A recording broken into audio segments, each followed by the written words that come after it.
Coming up on this episode of Nintendo Cartridge Society, Miyamoto replaces us with Pikmin. 13 clues will solve Dracula's riddle, so the Nintendo Cartridge Society solves Dracula's riddle with you.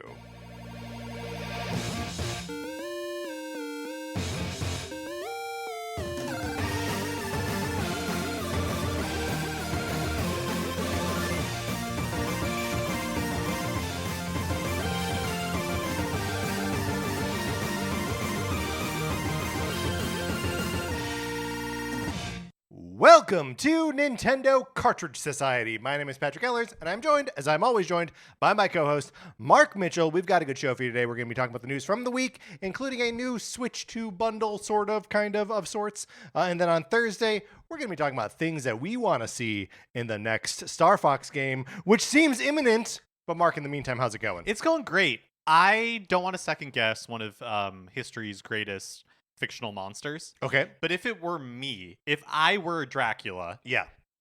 I don't think that I would leave a riddle with any number of clues to solve, because that just seems like it's tempting fate. But why? Like you're begging people to try to solve your to riddle. try to solve your riddle and presumably prevent you from ever coming back to life. Well, see, maybe this is the genius part of it, is that it's just a riddle.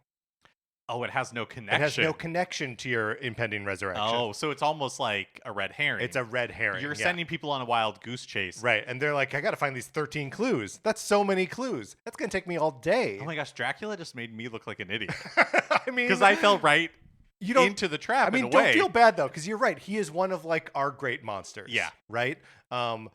We got Dracula. Yep. We got Frankenstein. Yep. We got The Phantom of the Opera. The Phantom of the Opera, a classic monster. We've got Magical Mr. Mistopheles, right? No, I don't think a monster. Okay. Kind of sad that they lumped the Hunchback of Notre Dame in there. Yeah. I mean, in some ways, kind of sad that the Phantom of the Opera gets put in there too, right? Yeah, but like, How did he get that way? Why is his face like that? okay, Is so it a Harvey Dent situation? somebody threw acid on him? Someone threw acid on him. I don't think so. Okay. And And he doesn't have multiple personalities. I don't think that's He's true just the either. one guy. Okay. He's just the one person. Yeah. Yeah, it's not a Jekyll and Hyde situation or anything Right. like that. Another one of our great monsters. Yeah, another one of our great monsters. Yeah, I mean, no, this is a good point, because I think the Phantom of the Opera was born that way. Oh, okay. So then shouldn't But we I don't really know be if calling that's him a monster? But I think there's multiple origins to the Phantom of the Opera, and I Sure. don't know which one comes from the book and which one comes from the Andrew Lloyd Webber musical or the movie of the Andrew Lloyd Webber musical, because I don't think the actual stage musical presents a backstory to the Phantom of the Opera, Right. but the movie sure does. Have you ever seen this movie? No, I have not seen the movie. Mhm. Who directed that movie? Joel Schumacher. Oh, that's right. Yes. Okay, great. Great. It's an Oscar-nominated movie. That's great for Schumacher. What a filmography that guy has. Yeah. From some of the like most candy coated like sugary stuff to like 8mm. Did he direct 8mm? He directed 8mm. Yeah, what an interesting. Do you know what I've never seen is Phone Booth. I've also never seen Phone Booth. It's like in real time, I think. Well, I know it only takes place in the phone booth. Well, The phone booth, not one of our great monsters. I was reading. So I'm making my way through the Archie TMNT comics. So there I was, didn't know that was a thing. yeah, it sort of ran concurrent with the original '87 animated series.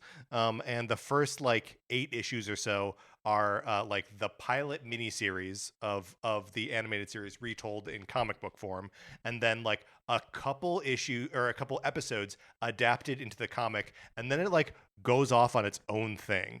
And like like Dimension X is a normal like Ninja Turtles like setting, a sci-fi setting, but the Archie comics are like we go into space and we go to Dimension Z. So like there's all kinds of and like magical things from like all these different places of origin.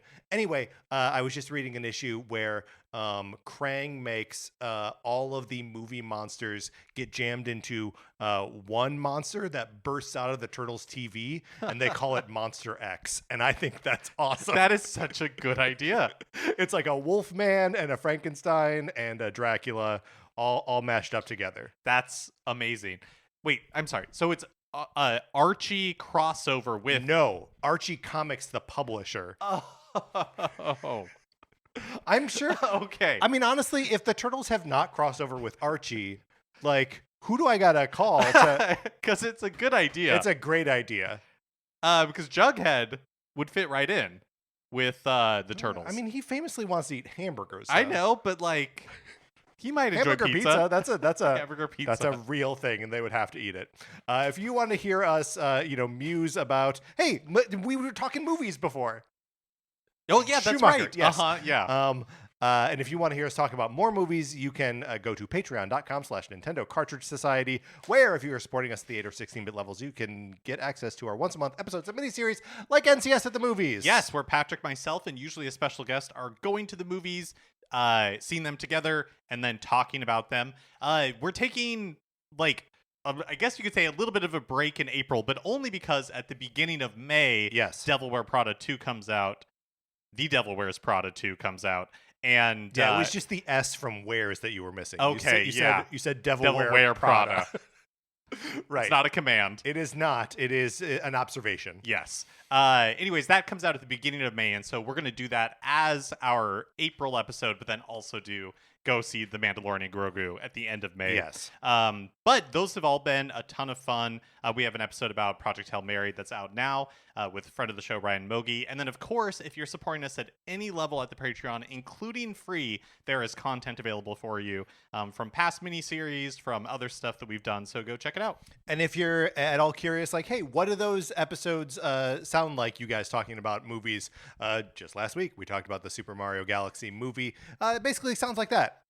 Yeah, very similar. Very similar. The book that we did at the end of that episode is a regular feature on NCS at the Movies. So now you know what that's like. Also, you could get into our Discord if you want to. Email us, Nintendo Cartridge Society at gmail.com. I send you an invitation. You come on in. You talk about Nintendo stuff with us. Mark, are you ready to talk about what we've been playing this week? Yes, I'm very excited to do this.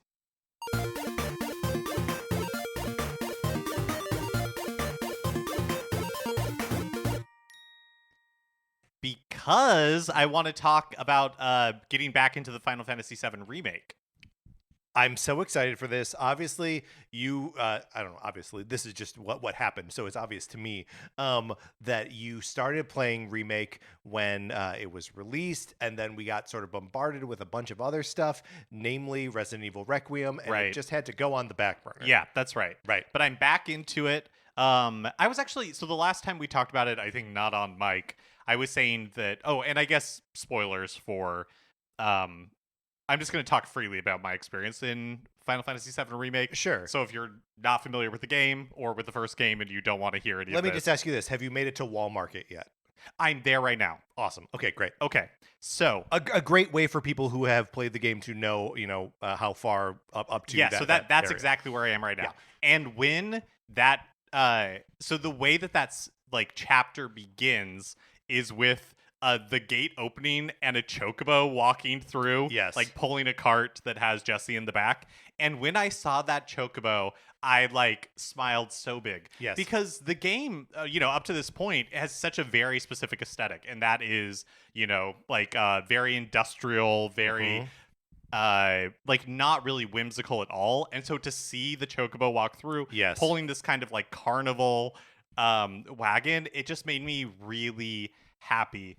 And one of the things that I've been enjoying about Final Fantasy VII Remake, especially in the beginning, was like, oh my gosh, like every moment from the original game is just blown out so much, and so all the sequences are like really exciting, and there's new stuff, of course. But I did reach a point, and it was right before this chapter, Yes. I think it's chapter 8, and it's like, you meet Aerith at the very beginning of the game for just like a brief moment, and then I hadn't run into her since. And then at the beginning of chapter 8, you're reintroduced to Aerith, and you like spend a lot of time with her. You spend a lot of time. You do a lot of chores. You do a lot of chores. You do a lot of just like walking and talking. And I found this so boring. Right. I could not wait for this chapter to be over with. I am not charmed by Aerith in this game so far. Oh, I kind of find her interesting. obnoxious. Yeah.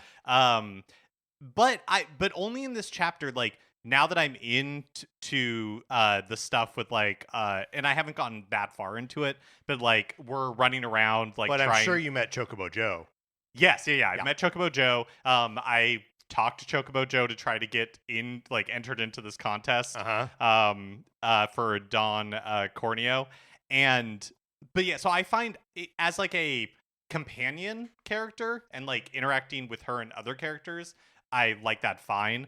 But when it was so much of just like me and her walking through junkyards and like climbing up Right. ladders, Yes. and that is one thing that I find really annoying in the game is the little like blue arrows on the ground that Yes. it's like anytime I have to shimmy through something, I'm like, let Why this are we just doing be this? over Yes. with. Yes. This is so Yeah. obnoxious Uh-huh. to slow me down so much. And when I had to like use claws to like move things around Yep. and pick, Yep. I'm like, this is In awful. the train yard. Yeah, Yes. it's like I do not want this. So chapter 8 was rough for me. But as soon as that chocobo busts through, Yeah. I'm like, I'm back in, and this is fun.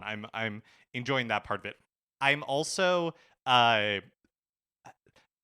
in that chapter 8 when you're running around with Aerith, I'm like, I've got to speed up these cutscenes. Before that, I was enjoying most of them, although I still had it playing at 1.5 speed. Yeah, sure. And this one, I was like, two times speed. I can't handle this anymore. Wow. Okay, so there is an option to speed up the cutscenes. Yes. Oh, So it's like, okay. and you can you control the modulation. So it's like, you can say whether you want to be 1.5 or 2 speed in the settings, but then you press like ZR when you want to speed up. But then if something's Got it. interesting is happening, You can then I'm stop, like, yeah. then you can stop and you can just play it at like regular Right. speed. All this to say, like, I'm having a blast. I am really enjoying it a lot, but I don't think that like what I was loving in the beginning, where it really slows down and everything is really like elaborated upon, Yes. not always the best for me. Like some of it's like, okay, I could have actually just used this to be like a fourth as long as it actually was. Yeah, well, and so this is one of the things that I think Rebirth improves on so dramatically, because they don't stop dragging things out, or they don't stop like expanding every nook and cranny. But because that game presents like several discrete open world areas, that's how all of those sort of tasks are presented. So you can frequently just like move on to the next story section when you've had your fill, and then like come back later, or just forget it altogether. And I really, there are so many little stories running throughout the ongoing side quests in Rebirth that add up to satisfying stories. And that game will come out this summer, right? Yeah, I think it's out in Switch June.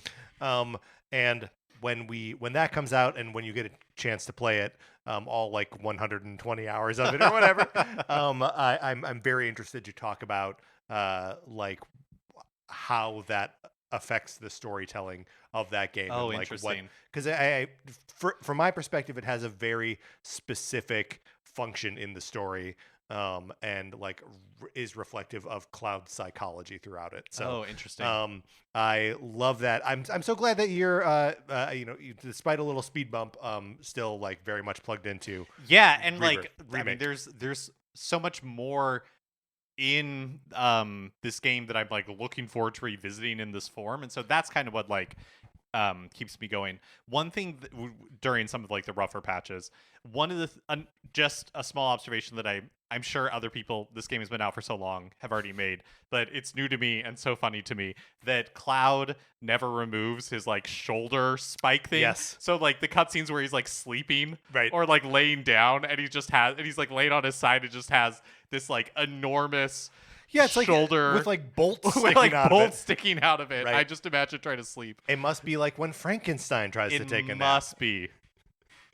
I do love seeing Cloud have to like take the sword off of his back and like put it somewhere when he lays down. Oh yeah, that is funny. think that's very funny. There's also kind of like a Resident Evil type thing. We were joking playing through in the early hours of Resident Evil Requiem. You're in a location and you see a photograph of like 8 normal looking people and then one just like monster. That I feel like that's how it is with this, where you're walking around and the news stories are like talking about, oh, there's some like terrorists that are blowing things up, and it's like, oh, who could they be? And it's just all of these normal people, and then somebody with a gun for an arm, Right. and like a man with an enormous sword on his back. It's like, wow, I wonder who the dissidents are in this group. Oh man. Yeah, I'm very excited for you to play through the wall market section, which is always one of my like favorite sort of like dungeons in early Final Fantasy VII, and I think translated fantastically into remake. It's also just exciting to be in an area that has a different aesthetic Totally. from Yes. everything you've experienced so far up to this point. And like expect one more really hard turn once you get into the Shinra building. Oh, sure, yeah. Which is like kind of the next part of the game. You got to ascend the tower first, but what a game! It's so good, and yeah, keep me posted. So, are you like setting aside like real time to play the game now? Because it seems like you've made some real progress. Yeah, I think like this week. past week I maybe played, I don't know, like 3 hours more than I did than like from where I was when I first started. So yeah, it's become like I put Requiem away, and now it is my primary, Yeah. the primary thing that I'm going to. There's other stuff I want to play.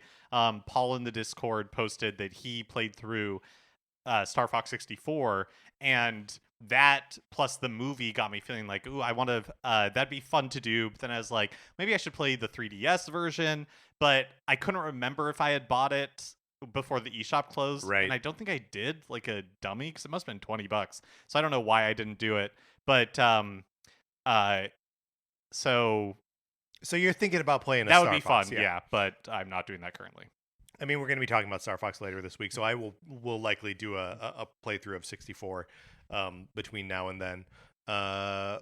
Here's what I've been playing this week: Super Mario Brothers Wonder Nintendo Switch 2 Edition plus Meet Up at Bella Bell Park. Sarah was renewed her like, I don't actually really like this game, and I was like, okay, great. So I will play the single player stuff by myself and do all of those like Toad Brigade challenges and go out into the world and fight the Koopa Kids in their various Wonder transformations. And it's not a ton of content. It took me a couple hours, but I have done all but the so the Toad Brigade has hard modes of all of those boss fights, of all 7 of those boss fights, and I just unlocked those. They're sort of on like 2 separate tracks. You have to do all the Toad Brigade stuff and do all of the Koopa Kid fights, and then it's like now you can do the hard modes of them. And there's a cute little. So as you do the Toad Brigade challenges, you're earning like magic water to water the plants in the garden, and when they bloom, sometimes they're emotes, sometimes they are flowers, and you can spend various flowers to redecorate Bella Bell Park. Sometimes they are instruments, and you get instruments for the Poplin Band. And once you have totally populated the Poplin Band with like 11 musicians or whatever, then they can like play the end credits for you. Oh, that's fun. Which has a fun little like interactive musical element to it too, which is like really enjoyable. I thought all this extra content was great. I'm really excited to do the multiplayer stuff, but like this was more fun than I had with Star-Crossed Worlds, and way more fun than the Jamboree TV stuff. So maybe worth getting, even if, because I didn't buy it because I wasn't sure. Like, I don't think that I'm going to play this in multiplayer very often, and so I wasn't sure if the single player stuff was worth it. But yeah, maybe for the $20, like, worth it. Yeah, I mean, apparently, yeah. Especially compared to something like Star-Crossed World. Yes, I would say, yeah. I think this is probably the best value for one of these things that we've seen so far. And we just have those 3 examples, right? Like everything else has just been like Nintendo Switch 2 Edition means like performs better or has like more control options. Yeah, right? there's that like one-off with Animal Crossing that was like $5, but yeah, but that was really just the performance boost because all the new content and came the to the megaphone. original. That and the megaphone. I mean, you're right. You're right, and shame on me. But so anyway, I really loved my experience with this. Is it worth $20? That's a tough question. Here's another thing I spent $20 on: Pokemon LeafGreen. and I have been playing that only for a couple hours. I posed this question in the Discord, and did not get the answer that I was expecting. I'm finding it to be much harder than Red and Blue. Like just grindier, and like I feel like my progress is much slower than in like the original Oh, versions interesting. of Gen 1. Um, but I'm playing green. I started Bulbasaur, and I'm having a fun time. I have not done any of the gyms yet. Like I say, I'm still early on, but I'm just kind of like putting a podcast on and like grinding out, collecting, leveling up. That sounds really fun. It's not bad. It's not bad. And remember, Mark, if you buy one, you have to buy Fire Red. I know. No, I'm You sworn. committed to it. Yeah, for sure, for sure. But so I'm having fun there. I don't know how long I keep it up. So was the answer in the Discord that like no, it's easy? The answer was like, no, I think it's about the same. Oh, But hi. like, and I don't know if like just the different graphical presentation like changes my perception of it or what. But it just seems a little bit harder. Not in like a bad way, and not that in a way that where like the difficulty is going to stop me from progressing. But like, it just does feel a little bit harder. Um, Listeners, if you have any insight or experience with that, let me know. But that's oh, and I guess the other thing that we both played this week was, of course, the Tetris 99 Mario Galaxy Maximus Cup. Yeah, that's right. Not a whole lot to say about No, that. good, fun to have a reason to jump back in. That's actually one of the things to Tetris 99, and that was one of the things when you were talking about meetup at Bella Bell Park and whether like how you like the single player content.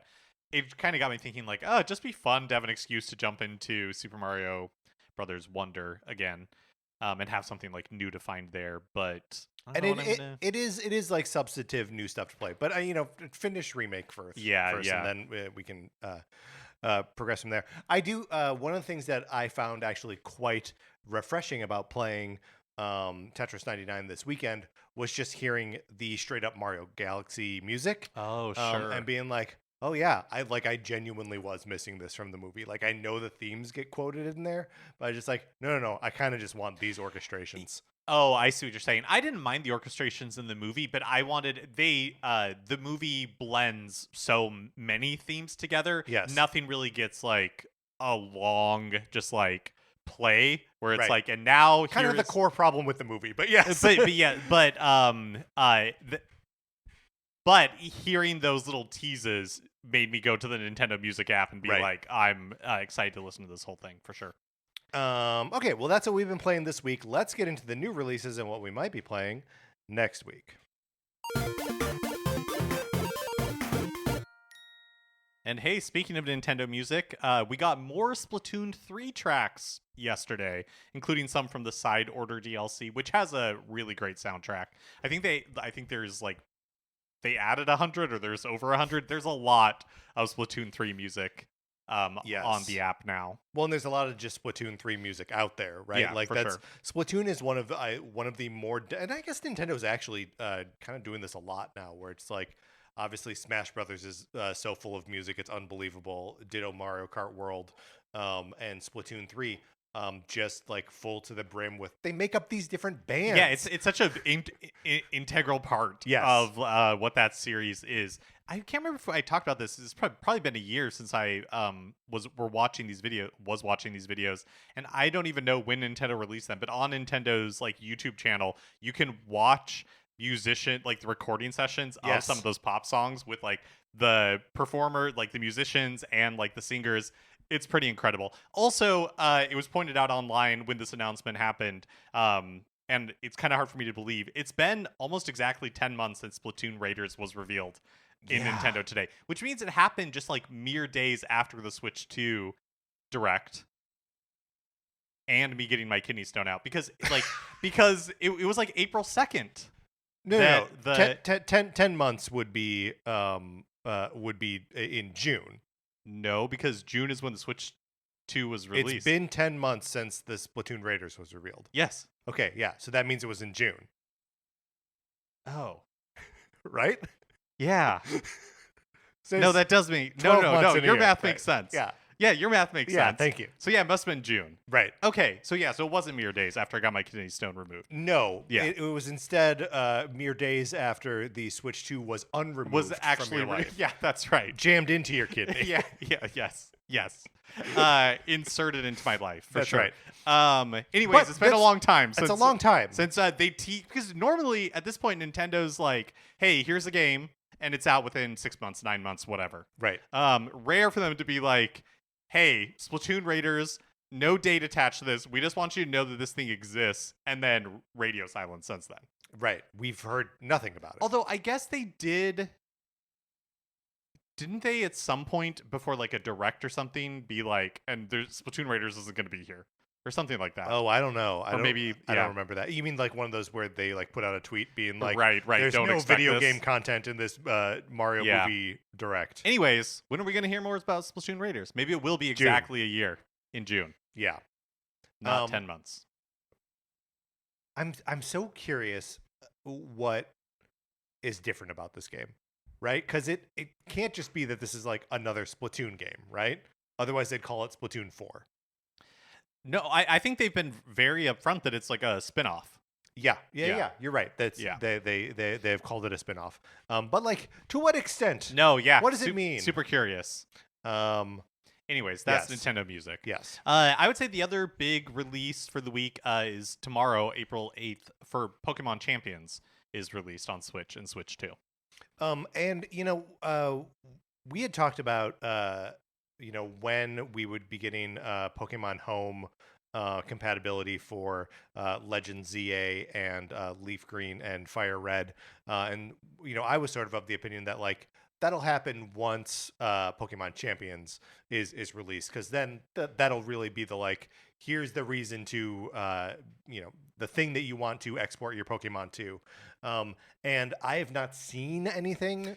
It's not in the news, but ZA got support last week. Oh, it did. Okay, yeah, great. and then there was an update for Home that included that and support for Champions, although obviously that part hasn't happened yet. Right. So Leaf Green and Fire Red, still no support, but it did happen. I didn't put it in news, but it did happen Gotcha. last week for ZA. It is odd that either of us would be concerned about that compatibility. That's why at I all. didn't put it Right. in news. Because then we'd have to talk about it. And we're doing that right now. We just stumbled into it. Yeah. Well, okay, that's great. That's good to know. I downgraded it from great to good to know in real time. But really, I just want to know when I'm going to be able to do this with my Leaf Green. I mean, not to put you on the spot, but is that something that you intend to do? I intend to check out Pokemon Champions. I see. Okay. And to do that, I would like to port over the Pokemon that I am using most recently. Because, I mean, whenever I go back to an old Pokemon game, I'm like, these are my guys? What? I don't remember any of them without fail. And so if I'm currently playing a Pokemon game, it would be nice to bring, my Bulbasaur in. Do you name your Pokemon? Sometimes. I am usually disappointed in myself for what I've named them. This time through, I am not nicknaming anyone. Mm-hmm. They're all just keeping their names. I wish that they did what they do in Tomodachi Life. I know, two very different series, and I've only played the demo of Tomodachi Life. But last week we were talking about they give you suggestions. Right. And I think that would be fun, because I never name Pokemon when I'm playing a Pokemon game, or like rename RPG characters or anything. I always just leave it as it is. Right. But if they gave me suggestions, where I could just like choose one of those, I would probably feel better about those choices rather than like naming them something like farts and then going back 6 years and being like, no, I named why them did I do farts. that? Why did I do this? Yeah, now I'm bringing it to home and Right, yeah. and now everyone's gonna see that I named this poor Pokemon farts. The thing is, the Pokemon, the like Gen 1 Pokemon makes you name yourself, which fine. I name every player character Ellers now. That's just the way it is. But then you have to name your rival too. And I was like, should that be Mark? Or like, who should that be? And I ended up naming my rival Ryan. For our friend Ryan Mogi. And so that's my rival right now. But it's just like, it's one more thing that like I gotta, and it's like, who it's a weird mindset to put yourself in It of like, is. who's my rival? Yeah. Yes. And so I just went with our good friend Ryan. All right, so that's what's coming out this week. Let's close this segment out. Which brings us to a regular segment on our show. It's time for 433. In 1952, American composer John Cage wrote a piece called 433, when a performer or group of performers didn't play their instruments for 4 minutes and 33 seconds. For the purposes of this show, our instruments are talking about Nintendo. So, for the duration of one performance of 433, Mark and I will talk about something not at all Nintendo related. I was going to say created, thus fulfilling the contract of the piece. Mark, today I want to talk about pizza crusts. Very good. And I do not want to talk about pizza toppings. What you want to put on the top of your pizza is between you and your pizza chef. Yep.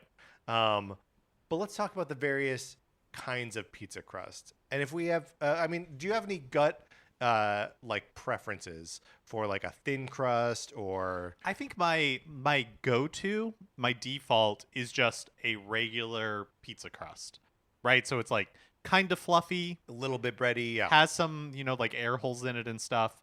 But as I've gotten older, I have wanted my pizza to be thinner and thinner. Yeah. Like now I really like a thin pizza. Like that kind of like crackery crust almost. Yes. Yeah, exactly. Mhm. Yeah.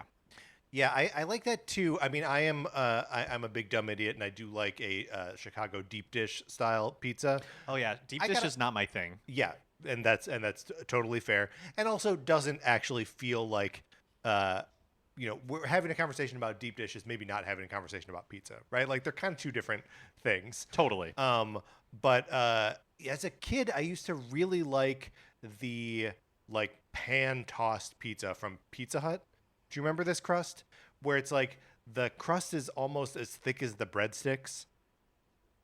Like all the way through or just at the very end? Well, just at the very end, Uh-huh. but like it's pretty bready otherwise. Yeah. And I just really loved that. I really liked sorry, I was going to go off topic, not talk about toppings, but Thank I was you. I was going to move us away from pizza crust, but I won't do that. Instead, I will say I don't want things in my pizza crust. I don't want a stuffed you don't want a crust. stuffed crust. I don't, because that's what the pizza is for. The Sure. crust is for crust. Right. Well, and also like it is truly too much cheese when they do it, right? Because it's totally. basically like a string cheese, like a line of string cheese all the way around, and then like crust folded over. That's too much cheese. On the other hand, I forget where this comes from, but someone made the observation that they found a new method of delivering cheese to you via pizza. It'll be a century before we discover another one. I don't know if there's something, because you're right. I definitely don't want cheese in the crust. But is there something they could put in there that I would want? And offhand, the answer is no. But I'm willing to let Nutella. science. No, I don't think I would want that. No, I think of course that you wouldn't. sounds super gross. Yeah. What about like pepperoni? If there's pepperoni in the, I know this is dangerously close to talking about toppings. Right. Well, but it wouldn't be on top. It would No, be it'd be inside. That's right. And Makes it different. Again, I just don't know that. For me personally, Yes. I don't know that is what I want. But I don't really like jelly donuts either. Sure, you just want like the purity of the donut. Yeah, I think so. Was it that Papa John's used to do like the crust had like that they brushed like their garlic butter like along the outside of the crust? Very possibly, and that sounds great. Yeah. Like a garlicky bread type situation going on. That sounds good. Well, and I think Pizza Hut used to do the ones where it actually was a bread. Yeah, you could like pull it away. Right. Yeah. Or they're like sort of braided, right? So you could like pull just like a little piece of it away. See, I haven't eaten a Pizza Hut for a super long Oh, time. I mean, yeah, me neither. So It's very hard to eat at a Pizza Hut, right? or now. even I have not eaten Pizza Hut pizza Right. for a very long time. Domino's is my go-to. When you like do just like period, it's your go-to when Yeah. you're ordering delivery pizza. Yeah. Interesting. Okay. Yeah, I really like Domino's, but I don't order pizza that much because I don't love pizza that much. Yeah. Wow. I do love pizza, but we also don't order it that much because we're in our 40s. Right. Eating a pizza now is punishing, at least a little bit. All right. We were accompanied today by pianist Ji Lu. Mark, what did you have to? Where were you going to take us off topic? Oh, Crazy Bread. Oh, sure. Yeah. It's a problem with pizza in general is that like the sides are frequently just more bread. Right, because it's the Taco Bell thing where they have these like Right. 7 ingredients, and so what can we do? I do like when they're doing like cinnamon knots or something. Sure. Yeah. Like that's a fun way to present bread to me. Again, like I like that. But it's all just bread. I love Crazy Bread though. I did not know that about you. That Oh. you love crazy bread. I love Crazy Bread. Okay. I'm just filing these things Well, away. Little How do you feel Caesars- about like a garlic knot? I'm indifferent. Indifferent, I mean, that's okay. basically what Crazy Bread is for all intents and purposes. Yeah. It has been a long time since I've had Crazy Bread, so I hope it's still good because Little Caesars was the pizza that we had growing up. Yeah. Like when my family ordered pizza, we would order Little Caesars, Gotcha. and so that's the pizza that like I still theoretically. It's been a really long time since I've had Little Caesars, not because I think it's gross. I hope it's still really good. I just don't know where there is one close to me. Yeah, I don't know either. For us, that was Pizza Hut was like the delivery pizza nearest us growing up. Now, if we do delivery, we go the it used to be Crispy Crust in Atwater Right, Village, yeah. and now it's I think it's called No Name Pizza. But more often than not, we'll just like pick up from Hail Mary, which is like kind of fancy schmancy pizza, Mhm. but it's also so good. But we've strayed off topic now, Mark. But we never talked about toppings, so good for us. Yes, that's right. All right, let's get into the news.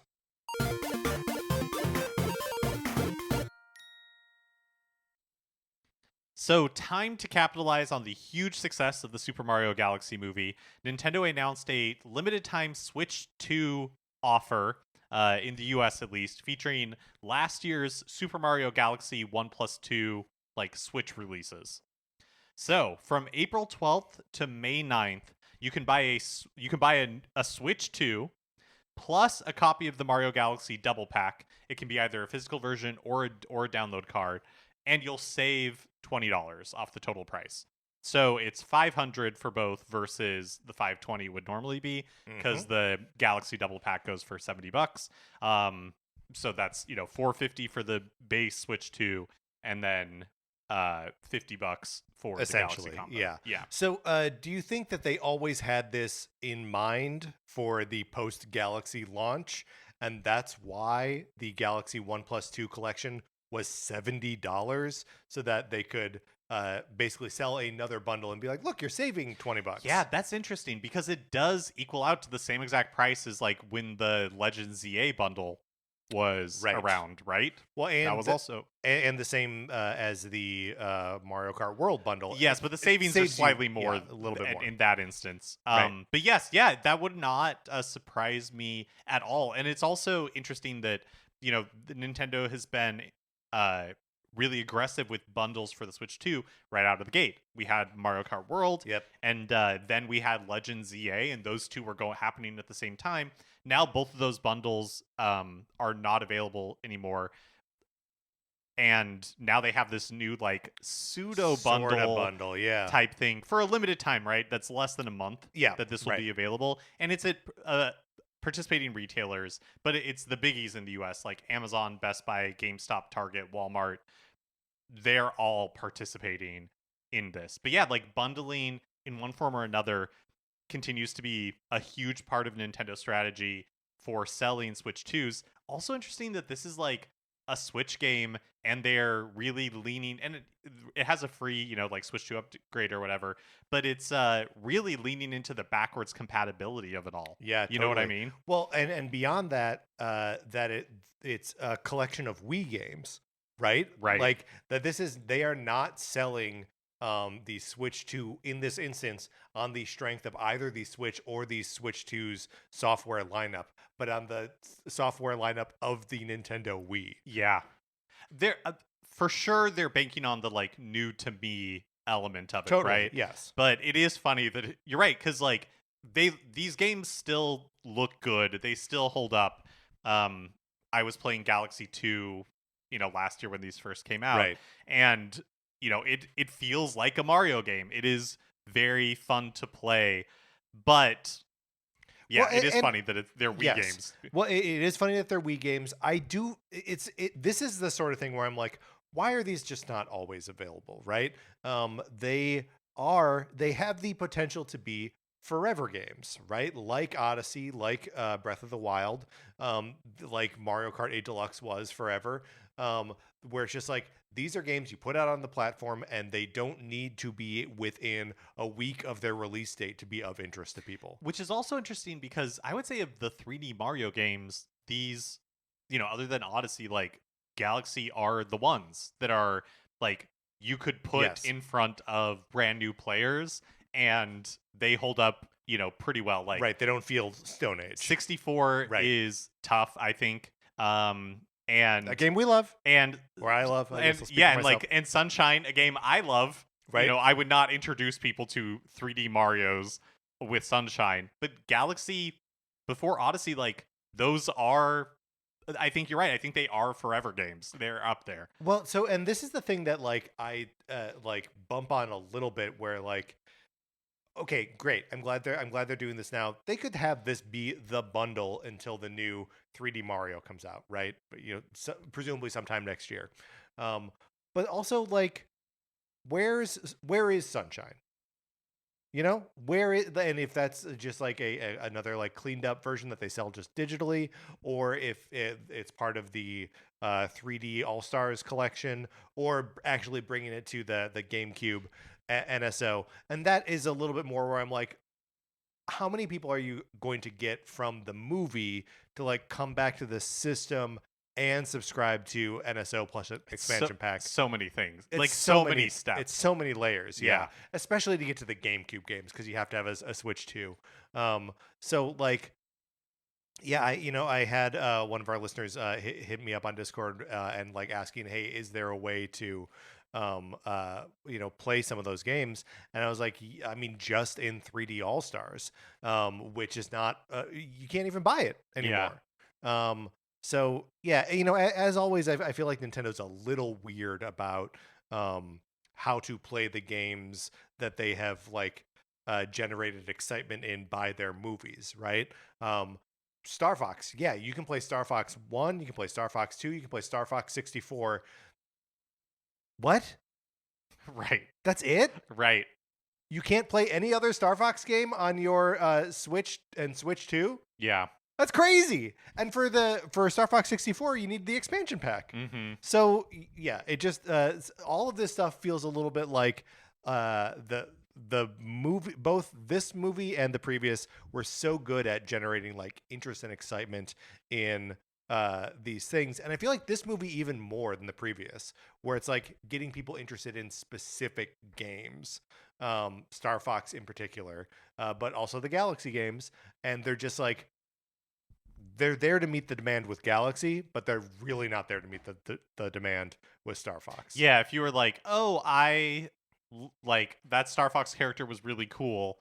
Yes, I guess theoretically they're having a new game coming out, Sure, like sometime this summer that will potentially, fulfill some of that excitement. yeah, but if they had done a forget Xenoblade Chronicles X at the beginning of last year, put out like Star Fox Assault or something, a remake version of that, or even of Zero, and then when it rolls around now that there's like that game that's like a new $70 remaster, $60 remaster they could sell. The one that I would really like them to bring back, and I guess probably the most likely way that this happens is on NSO, but Star Fox Adventure. Yeah. Is it Adventures or just Adventure? I think it's Adventure. I'm putting my chips on singular Star Fox Adventure. Okay. It is plural, so it's not a Adventure of Link situation. Right. Star Fox Adventures. Yes. Okay, great. That is one that I would like Or like Adventures in Babysitting. Yes. Okay, great. That is one that I would like. Star Fox Adventures in Babysitting. That is one that I would like to save it for Thursday. Save it for Thursday, but we did kind of get that in the Galaxy movie. Yeah, no, you're right. You're right. I would like them to do that, but it wouldn't really make sense in this scenario that we're talking about to capitalize on Star Fox to be like, and here's the one super weird one that is not like any of Yeah, the other ones. great point. I mean, and it all just speaks to like sort of poor franchise management to begin with, right? Hey, they tried. They tried like 10 years ago and everybody was like, "No, thank you." So, I mean, if one of the 3 games they released 10 years ago had been good, it would be a different story, right? um anyways, this bundle just Yes. until May 9th. So, Yeah, not a super long time. a smaller thing, but Best Buy is currently offering a special Mario 40th anniversary steelbook style game card holder. If you buy any 2 Mario titles from a list of 38, there's 38 like Mario related titles on the Switch and Switch 2. It looks like it holds 24 game cards, and it's like one of those while supplies last type things. That's kind of a cool looking product. Yeah, I think it's pretty nice. It's one of the downsides of, well, at first when I was looking at the list of Mario titles, I'm like, I own all of these. I own every single one of these, but I right. don't. There's like sports titles and Mario parties that like Right. theoretically I could round out my library with in order to get this, but it just don't think it's worth it to me. Well, and because you don't own that, do you own 24 physical games? No, Right. no. Right. So Yeah. there you go. I do own at least 24 physical games. I could get Mario Tennis Fever. That's a Mario game I don't have. I'm just looking through the list now. I think I don't own Super Mario Brothers U Deluxe. Oh, okay. I think I just because I played it on the Wii U that I never bought the Switch version. Yeah. So a possibility for my future, but probably not. There's also a Super Mario Galaxy movie event happening in Super Mario Run now through May 29th. Plus, the game is like 50% off, so it's $5. And that, to me, is the biggest call out of this. If you've never played Super Mario Run, it's the mobile game. For $5, you will totally get your money's worth. It's a fun game. Yep, very fun game. And of course, as with all these events, you complete missions in the game and unlock new statues of characters from the movie to decorate your kingdom with. But yeah, we had, sometimes they're not like synergy. The timing of the synergy does not always happen so precisely as it did for this movie. They're really firing on all cylinders for the movie. True. We got the Maximus Cup. We're getting the bundle, and then there's this. All of it coinciding with the movie. Tomodachi Life, Living the Dream, releases next week on April 16th, and Nintendo has provided some more information on the improvements Switch 2 players can expect when playing the game on a Switch 2, because this, of course, is a Switch game. So it'll play at a higher resolution in handheld mode versus the Switch 1. It'll play at 1080p in handheld, but because of this, it doesn't support that new handheld mode boost that was included in the firmware upgrade just a couple of weeks ago. Which makes sense that if they're making a Switch 1 game now in a world where the Switch 2 exists, that would sort of render the boost mode Yeah, that makes irrelevant. sense to me.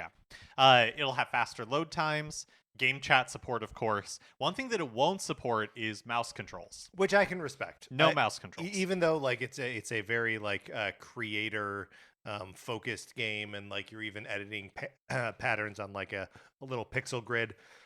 It still makes sense to me that they're like, no, this is a Switch game.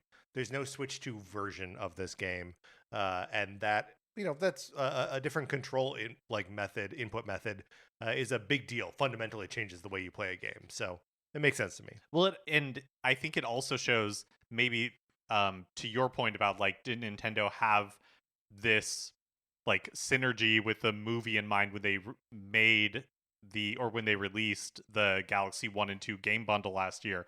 That did have mouse controls, right? So they were definitely thinking that this is an important release for the Switch 2, right? Versus Tomodachi Life, really the things that they're calling out, maybe other than a higher resolution handheld mode, I don't know, just seem like things that you would inherit just by virtue of running on a Switch 2, like faster load times and game chat support. Yeah, you know totally. what I mean? Well, and like I wonder if they had conceptualized the Mario Galaxy 1+2 as a Switch 2 game, and then bean counter was like, we should really, there's no reason this can't also be sold on Switch 1. And they're like, fine, but we're going to price it like a Switch 2 game. And they said, okay. Pikmin have been appearing in Nintendo projects more and more as of late. They just showed up in Super Mario Brothers Wonder in the meetup at Bella Bell Park. Yep. Content. They weren't in there before. And there's a good reason for that. Shigeru Miyamoto is on a mission. IGN interviewed Miyamoto and Illumination's Chris Meledandri ahead of the Super Mario Galaxy movie's release and brought up Pikmin. IGN says, quote, "It made me very happy to see Pikmin in this movie. I know how special they are to you," meaning Miyamoto. "I asked you last year when I talked to you in Orlando if we'd ever see the Pikmin on the big screen. So thank you for making that happen. Was this something you personally requested?" And Miyamoto says, "Now, I wouldn't say a request, more like a mission. I'm on a mission to try to include Pikmin in any kind of Nintendo product we put up. And obviously, Pikmin can be appearing anywhere, but the idea, the setting of Galaxy really lends itself to having Pikmin be their part of the world. So I was waiting in anticipation for what kind of ideas came from Illumination, blah, blah, blah, blah, blah." That part's not that important to me. But I like him being like, no, I doing this didn't on request purpose. it. Right. Yeah, I didn't request it. I made it happen because this is my new purpose in life, is putting Pikmin Yes. in anything that Nintendo does, which also means we should look out for them in The Zelda movie? The Zelda movie. Yeah. Even though I know Pikmin are everywhere, Pikmin are all around us, we're Right. surrounded by Pikmin all the time, Mhm. but I like that, and I think we joked about this before, right? Like Miyamoto being on a mission to put Yeah. Pikmin and everything. The last time he was in a Nintendo Direct outside of like the theme park or movie ones was like when he To showed talk up about Pikmin Blue. to talk about Pikmin Blue. Wearing that sweet T-shirt, Uh-huh. which I now have one of. And so it's but it's just funny to hear him very clearly be like, no, it wasn't a request. Like, of course, everything is Pikmin now. Yeah, and like I love that. I love that he's just like picked a lane and is like, look, I created some of the most important intellectual property for Nintendo. I've also created like this very niche product, and I will not rest until that niche is part of everything else. Yeah. Where do you think in the Nintendo canon Pikmin would be the most intrusive? You see Pikmin show up in the next Metroid. Metroid is a really good answer. Although, like, just like they're space animals, right? I guess that's true. They could be on a planet, and you just be like, oh, okay, and they'd just be little guys. Uh-huh.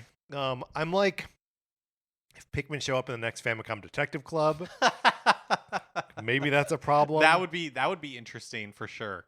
What about Pikmin in the next, like, in Fire Emblem Fortune's Weave? Uh-huh. They're just like sprouting out of the Coliseum floor or whatever. Uh-huh. Yeah, obviously I'm assuming some of this is tongue in cheek, but it would be very funny if literally every Nintendo project has some sort of Pikmin cameo in Pikmin it. somewhere. Yeah. Going forward. What do you think the Pikmin of the future look like? I'm thinking about F-Zero. Oh, sure. Do we think what Pikmin... year does F-Zero take place in? 30XX. Let me see. I feel like it's funnier than that. It's like the year 30,000 or something insane. It's so far in the future. Yeah, let's see if I can find this really quickly. What year? That's a smart idea. What year F-Zero is? Because I'm not getting there. Well, I'm gonna add take place. I love Googling like a caveman. 2560 is when the Super NES, the original F-Zero, takes place. Oh, okay. So the 26th. Oh yeah, 2560. Yeah, so not as extreme as I was saying. But the population of the world is enormous. Mute City, formerly Mutant City, has like 1 billion people in it, right? So is there any room for little concrete Pikmin or something? Oh, or yeah. Little neon Pikmin? I don't know. Imagine the amount of Pikmin that are just getting run over all the time by F-Zero racers. Just massacre. Just smash. But that's Pikmin's lot in life, is to get squished by something, right? Do you think, would it be fun?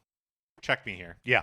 Would it be fun if in a future Pikmin game, one of the, like, you're not, I don't know,